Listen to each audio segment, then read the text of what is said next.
ചെറിയൊരു സഹായമേ. സാധാരണ നമ്മൾ മെന്റലിസ്റ്റുകൾ സ്റ്റേജിലേക്ക് ആൾക്കാരെ വിളിക്കുമ്പോൾ ആൾക്കാരെ പോയോ അതൊക്കെ ഉണ്ട്, അത് ഞാൻ പറഞ്ഞുതരാം.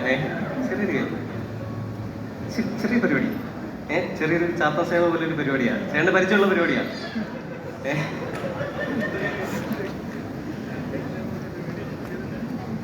ഇത് എന്താണെന്ന് വെച്ചാൽ, സാധാരണ നമ്മളിങ്ങനെ സ്റ്റേജിലേക്ക് ആൾക്കാരെ വിളിക്കുന്ന സമയത്ത് അവരിങ്ങനെ വിചാരിക്കും, ലൈക്ക് ഒരു മെന്റലിസ്റ്റ് വിളിക്കുന്ന സമയത്ത് എന്തെങ്കിലും കള്ളത്തരങ്ങൾ കണ്ടുപിടിക്കും. എനിക്ക് കോഡ്ലെസ് മൈക്ക് ഒന്ന് തരും. ഞാൻ താങ്ക് യു.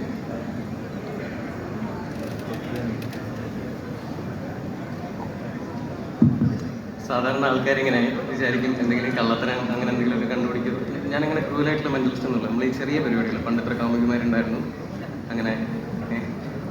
അത് ചെറിയൊരു കാര്യമാണ് കേട്ടോ. എനിക്ക് ഇമോഷണലി ഒരുപാട് അറ്റാച്ച്മെന്റ് ഉണ്ടായിരുന്ന ഏതെങ്കിലും ഒരാളുടെ പേര് പറയണം. അതായത് വെറുതെ ഒരു പേരല്ല, ആ ഒരാളുമായിട്ട് അൺഫോർഗറ്റബിൾ ആയിട്ടുള്ള ഒരു ഡേറ്റ്, മെമ്മറി, അങ്ങനെ എന്തെങ്കിലും ഉണ്ടെങ്കിൽ ഒന്ന് കണക്ട് ചെയ്യാൻ പറ്റുന്നുണ്ടോ. വൈഫിൻ്റെ അങ്ങനെ ഭയങ്കര ഒബ്വിയസ് ആക്കണ്ട, കുറച്ച് കോംപ്ലിക്കേറ്റഡ് ആയിട്ടൊരു സാധനം. അതായത് സോഷ്യൽ മീഡിയയിലൂടെ ആർക്കും അറിയാത്ത അങ്ങനെ ഏതെങ്കിലും ഒരാളും ആ ആളുമായിട്ട് അസോസിയേറ്റ് ചെയ്യാൻ പറ്റുന്ന ഒരു ഡേറ്റും എന്തെങ്കിലും ഒന്ന് പറയാൻ പറ്റും. വെറുതെ എന്തോ എക്സാക്ട് ഡേറ്റ് ആയിക്കഴിഞ്ഞാൽ ബെറ്റർ ആയിരിക്കും. ഒരു ഓർമ്മയിൽ വരുന്ന ഏറ്റവും, അല്ലെങ്കിൽ ഏതെങ്കിലും ഒരു സിനിമയായിട്ട് ഓർത്തിരിക്കാൻ പറ്റുന്ന അങ്ങനെ ഏതെങ്കിലും ഒരു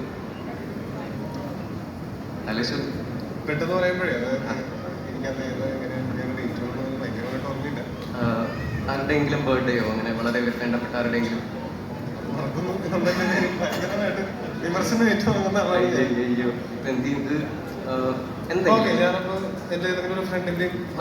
പക്ഷേ ഇവിടെ ആർക്കും അറിയാത്ത അങ്ങനെ ഒരു ഫേമസ് പേര് പറയോ? ആളുടെ പേരെന്താ? എൻ്റെ ഒരു ഫ്രണ്ട് ശ്യാം എന്ന് പറഞ്ഞ ഫ്രണ്ട്. ശ്യാം. ശ്യാമിന്റെ ബർത്ത്ഡേ ആണോ? ബർത്ത്ഡേ ഉണ്ട്, അവനും ഒരു ബർത്ത്ഡേ ഉണ്ട്. അതൊക്കെ അല്ല, എന്താ പറയാൻ പോണെന്നുള്ളത്. അല്ല ആ ഡേറ്റ് ആളുമായിട്ട് കണക്ട് ചെയ്യുന്ന ഒരു ഡേറ്റ് ഒന്ന് പറയോ? ഏ ഡേറ്റ് അത്? ഒക്ടോബർ 24. ഒക്ടോബർ 24. കഴിഞ്ഞ വർഷം ഒക്ടോബർ 24 ഈ ഡേറ്റ് ലൈക്ക് ഓർത്തിരുന്ന അങ്ങനെ എന്തെങ്കിലും വിഷ് എന്തെങ്കിലും കൊടുത്തതായിട്ട് അങ്ങനെ എന്തെങ്കിലും ഓർമ്മയുണ്ടോ? എനിക്ക് കുട്ടിക്കാലം മുതലുള്ള ഒരു ശീലമാണ് ഡ്രീം ജേണൽ എന്ന് പറയുന്നത്. കാണുന്ന സ്വപ്നങ്ങളൊക്കെ എവിടെയെങ്കിലുമൊക്കെ പിടിച്ചിരുന്ന ചെറിയൊരു പരിപാടിയാണ്. നമ്മൾ ഈ പില്ലോയുടെ അടിയിലും ഇങ്ങനെ ചെന്ന് എഴുതാറുണ്ടോ? Dream journals ചെയ്താറുണ്ടോ?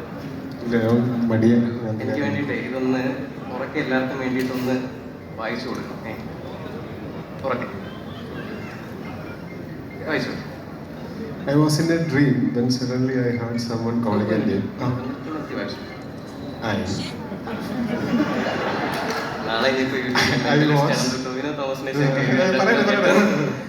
I was in a dream when suddenly I heard someone calling a name. Sham. S-H-A-M. പക്ഷേ സ്പെല്ലിംഗ് വ്യത്യാസമുണ്ട്. It was a special day, so I looked at the calendar and the date was October 24.